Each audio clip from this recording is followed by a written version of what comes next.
뉴욕 일원에는 오늘 밤부터 내일까지 또 눈 예보가 있습니다. 주말에도 추운 날씨가 이어지겠습니다. 메인주가 트럼프 전 대통령의 대선 출마 자격을 제한한 데 대해 법원이 제동을 걸었습니다.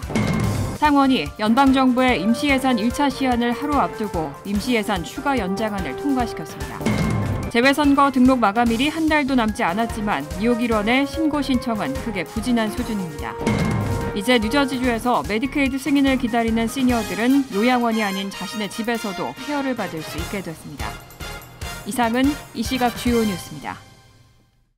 시청자 여러분 안녕하십니까? KBN 뉴스입니다. 미국 대부분 지역에서는 북극 한파와 겨울 폭풍이 위세를 떨치면서 곳곳에서 인명 피해가 속출하고 있는데요. 뉴욕 일원에는 오늘 밤부터 내일까지 또 눈 예보가 있습니다. 눈이 내린 후 기온이 더 내려가면서 주말에도 추운 날씨가 이어지겠습니다. 북극 한파의 영향으로 강추위가 이어지고 있는 가운데 뉴욕 일원에는 또 눈이 내릴 것으로 보입니다. 기상청은 오늘 밤부터 내일까지 뉴욕시에 1에서 3인치의 눈을 예보했습니다. 적설량이 많진 않지만 추운 날씨에 내린 눈이 얼어붙을 것으로 보여 빙판길 주의가 요구됩니다. 뉴욕주 북서쪽에는 폭설이 내렸습니다. 버팔로는 어젯밤 사이 1.5피트의 폭설이 내렸고 오늘 낮에도 지역에 따라 시간당 4인치 내외의 많은 눈이 내렸습니다. 내일 눈이 내린 후 기온은 더 내려갑니다. 토요일 아침 최저기온은 화씨 17도, 섭씨 영하 8도가 예상되고 체감온도는 더 내려가 화씨 마이너스 2도, 섭씨 영하 18도까지 떨어질 것으로 보입니다. 북극 한파가 이어지면서 관련 사망자도 급증하고 있습니다.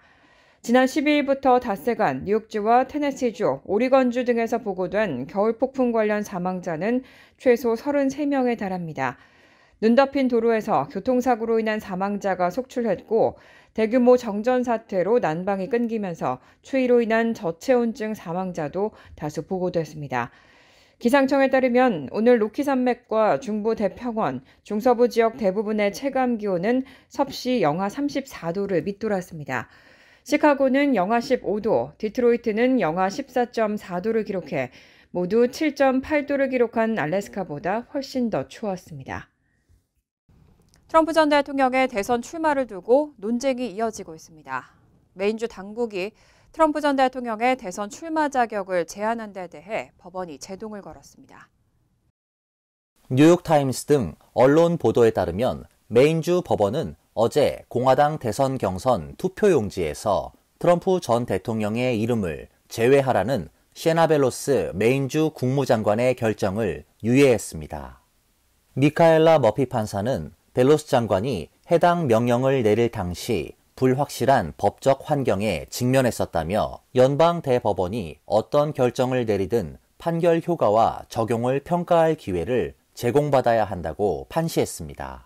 그러면서 트럼프 전 대통령의 출마 자격 제한 명령을 연방 대법원 판결이 나올 때까지 유예하고 대법원 판결 후 30일 이내에 관련 결정을 수정하거나 철회 또는 유지하도록 했습니다.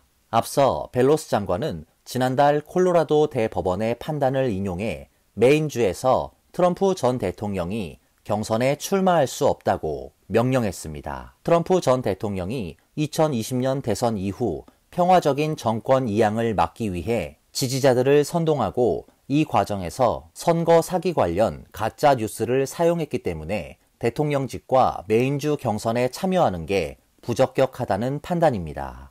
이에 트럼프 전 대통령 측은 벨로스 장관의 결정이 편견에 감염된 절차의 산물이라며 법원에 이의를 제기했습니다. 트럼프 전 대통령은 이번 법원의 판단을 올바른 조치라며 환영했습니다. 트럼프 전 대통령의 대선 출마 자격과 관련한 법적 논쟁이 계속되는 가운데 향후 법원의 최종 판결이 주목되고 있습니다. KBN 뉴스 오동윤입니다. 뉴햄프셔주 공화당 경선이 닷새 앞으로 다가왔습니다. 현재 트럼프 전 대통령과 니키 헤일리 전 유엔 대사가 동률을 이루고 있다는 여론조사 결과가 나왔습니다. 아메리칸 리서치 그룹이 12일부터 15일까지 뉴햄프셔주 공화당 경선에 참여할 의사가 있는 유권자들을 조사한 결과에 따르면 트럼프 전 대통령과 헤일리 전 대사의 지지율이 40%로 동일한 것으로 나타났습니다. 론 디샌티스 플로리다 주지사의 지지율은 4%에 그쳤습니다. 트럼프 전 대통령과 헤일리 전 대사가 동률을 이룬 것은 이번이 처음입니다. 아메리칸 리서치 그룹이 지난달 20일 발표한 조사에서는 트럼프 전 대통령이 33%로 헤일리 전 대사 29%를 근소하게 앞섰고, 지난 3일 발표된 조사에서도 37%로 4%포인트 앞선 바 있습니다. 공화당원 중에는 트럼프 전 대통령의 지지율이 47%로 헤일리 전 대사의 35%보다 높았지만, 비공화당원에서는 헤일리 전 대사가 51%로 트럼프 전 대통령의 24%보다 우세를 보였습니다. 뉴햄프셔주는 아이오와주와 달리 복음주의 기독교인들이 적고 중도적 성향이 강하며 비당원 투표도 가능해 트럼프 전 대통령의 승리가 확실하지 않은 상황입니다. 크리스 스누누 뉴햄프셔 주지사도 헤일리 전 대사를 지지하고 있습니다. 다만 트럼프 전 대통령이 여전히 큰 격차로 앞서고 있다는 여론조사도 있습니다. 서폭대와 NBC10 보스턴 글로브의 공동조사에서는 트럼프 전 대통령이 50%의 지지율을, 헤일리 전 대사는 34%의 지지율을 보였습니다. 상원이 연방정부의 임시예산 1차 시한을 하루 앞두고 임시예산 추가 연장안을 통과시켰습니다. 앞서 양당 지도부는 추가 연장안 합의 사실을 밝히고 소속 의원들에게 처리를 요청했습니다. 연방 상원은 오늘 연방정부 폐쇄를 막기 위한 임시 예산안을 찬성 77표 대 반대 18표로 통과시켰습니다. 상원을 통과한 예산안은 오늘 저녁 하원 표결을 거치게 됩니다. 척 슈머 상원 민주당 원내대표는 어젯밤 성명을 통해 방금 합의를 타결했다며 상원은 불필요한 셧다운을 피하기 위해 임시 예산 추가 연장안을 통과시키기로 했다고 밝혔습니다. 공화당의 마이크 존슨 하원 의장도 CNN과의 인터뷰에서 임시 예산 추가 연장안을 통과시켜 정부의 셧다운을 막을 것이라고 말했습니다. 연방의회는 2024 회계연도가 시작되기 이전인 지난해 9월 말까지 예산안을 처리해야 했지만 합의에 이르지 못했습니다. 이후 연방정부 부처별로 1월 19일 또는 2월 2일까지 두 단계로 시한을 나눠 임시 예산안을 편성해 운영하도록 했습니다. 이번 임시예산 추가 연장안은 보훈과 교통, 농업, 주택, 에너지 등 관련 부처 예산의 경우 오는 3월 1일까지, 국방부와 국무부 등 나머지 부처 예산은 오는 3월 8일까지 연장하는 내용을 담고 있습니다. 민주당과 공화당은 지난 7일 상한액을 1조 5,900억 달러로 설정한 2024 회계연도 12개 세출 예산법에 합의했지만 공화당 강경파 등의 반대로 예산안 논의가 진통을 거듭하고 있습니다. 제22대 한국 국회의원 선거의 재외선거 등록 마감일이 한 달도 남지 않았습니다. 그런데 뉴욕 일원의 재외선거인 신고 신청은 크게 부진한 수준입니다. 주 뉴욕 총영사관에 따르면 11일 기준으로 뉴욕 총영사관 관할 지역에 국외 부재자 및 재외선거인 신고 신청자는 1,581명으로 집계됐습니다. 지난 제20대 대통령 선거 당시 같은 기간의 신고 신청자 수보다 1,152명이나 적은 수치입니다.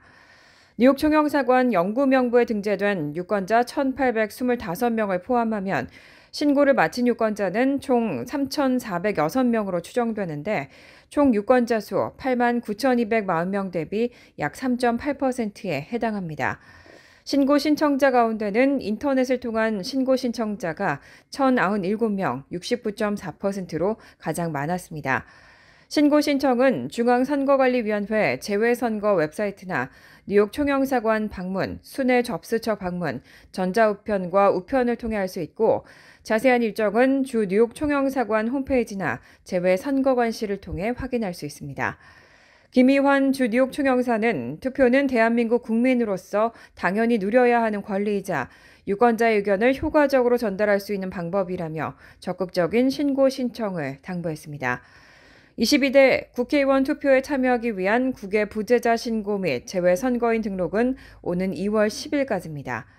재외선거 등록 마감일이 한 달도 채 남지 않은 상황에서 많은 재외국민들의 관심과 참여가 당부되고 있습니다. 미국 내 한인 종교단체 그리스도의 군사들 살인사건과 관련해 한인 용의자 7명이 기소된 바 있죠.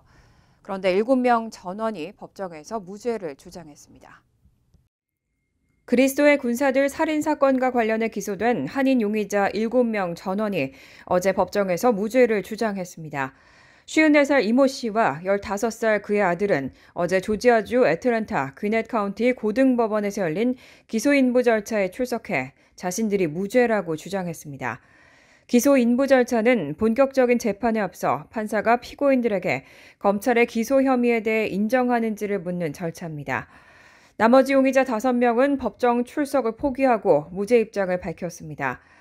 이들 7명은 지난해 9월 로렌스빌의 자택에서 한국 국적자 조모 씨를 살해한 혐의로 체포됐습니다.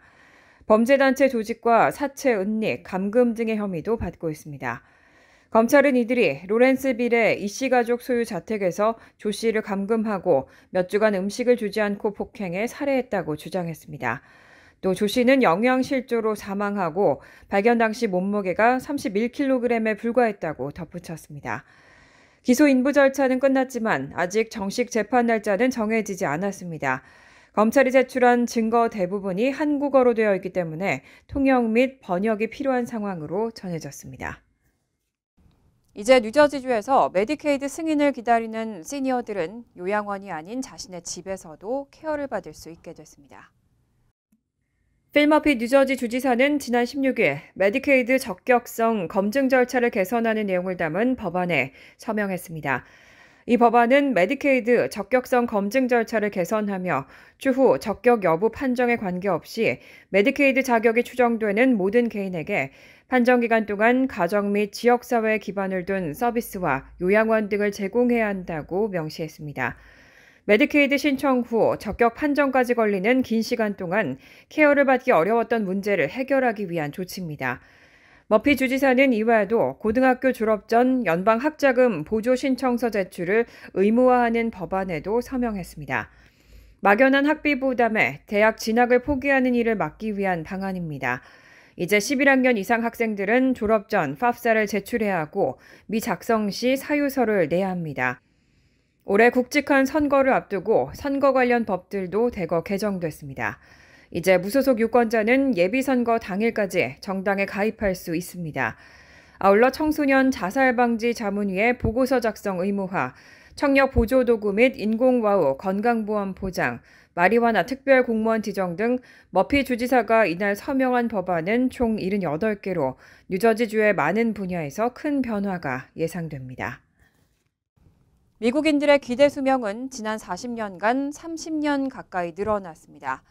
하지만 최근 20년간 건강 기대 수명은 오히려 2년 가까이 줄었습니다. 오래 살긴 해도 건강하게 살 수 있다는 기간은 줄었다는 의미입니다. 월스트리트저널이 워싱턴대 보건계량분석연구소의 최신 국제질병부담 연구 자료를 인용해 보도한 바에 따르면 미국인의 출생 이후 예상 평균 수명은 1990년 75.6세에서 2021년 77.1세로 증가했습니다. 하지만 건강 기대 수명은 같은 기간 동안 64.8세에서 64.4세로 줄어들었습니다. 이로 인해 출생 이후 평균 예상 수명과 건강 기대 수명의 차이는 10.8년에서 12.7년으로 더 벌어졌습니다. 또 미국인들이 건강하게 삶을 영위하는 평균 추정 비율은 2021년 83.6%로 1990년의 85.8%에 비해 2.2%포인트 감소했습니다. 질병통제예방센터에 따르면 20세기 동안 미국인의 기대 수명은 49세에서 77세로 비약적으로 증가했습니다. 하지만 전문가들은 불치병의 만성병화와 젊은 세대의 물질 사용 장애 및 당뇨, 비만, 정신질환 증가, 그리고 진단기술 발달에 따른 질병 발견 증가가 건강수명 감소에 영향을 미쳤다고 지적하고 있습니다. 월스트리트저널은 노년기 건강 악화가 환자와 보호자 등 개인에게 큰 상처를 주는 동시에 보건비용 증가 등으로 인해 사회적 부담도 커지고 있다고 지적했습니다. 간추린 소식입니다. 노동부는 지난주 신규 실업수당 청구 건수가 한 주 전보다 16,000건 줄어든 18만 7천 건으로 집계됐다고 오늘 밝혔습니다. 지난 2022년 9월 이후 약 16개월 만에 최저치이며 전문가 전망치 2만 8천 건보다 2만 건 가까이 적은 수치입니다. 3주 연속 감소세를 이어나갔습니다. 최소 2주 이상 실업수당을 신청하는 계속 실업수당 청구 건수는 181만 건으로 전주보다 2만 6천 건 줄었습니다.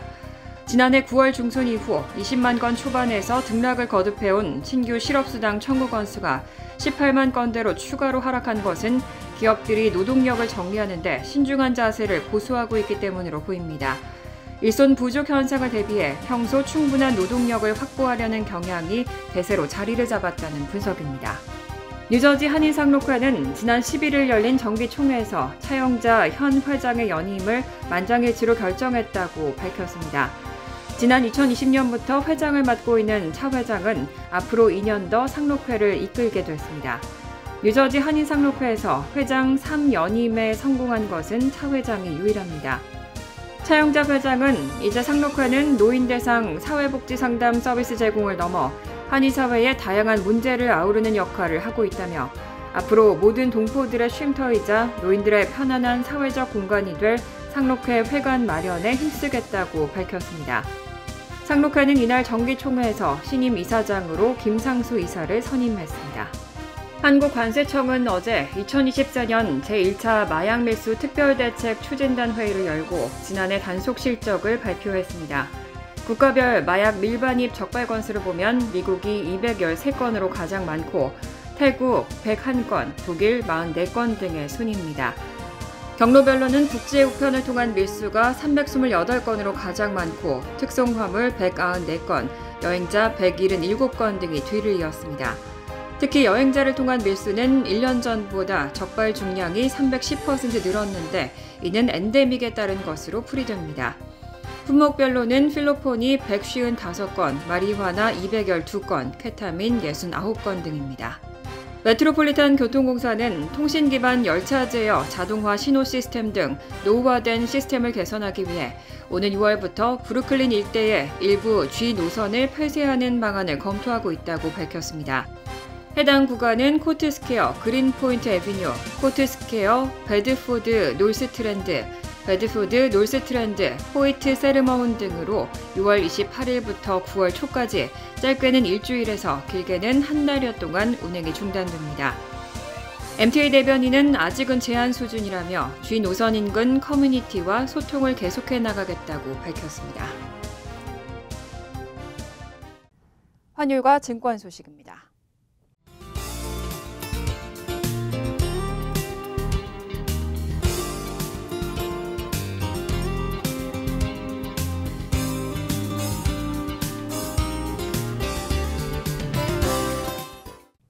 이어서 날씨입니다. 금요일은 2에서 4인치의 눈이 내리겠습니다. 낮 최고 기온은 30도, 섭씨 영하 1도, 밤 최저 기온은 20도, 섭씨 영하 7도로 예상됩니다. 토요일은 부분적으로 화창하겠습니다. 일요일도 화창하겠습니다. 이상으로 KBN 뉴스를 마칩니다. KBN과 함께 즐거운 저녁 되시기 바랍니다.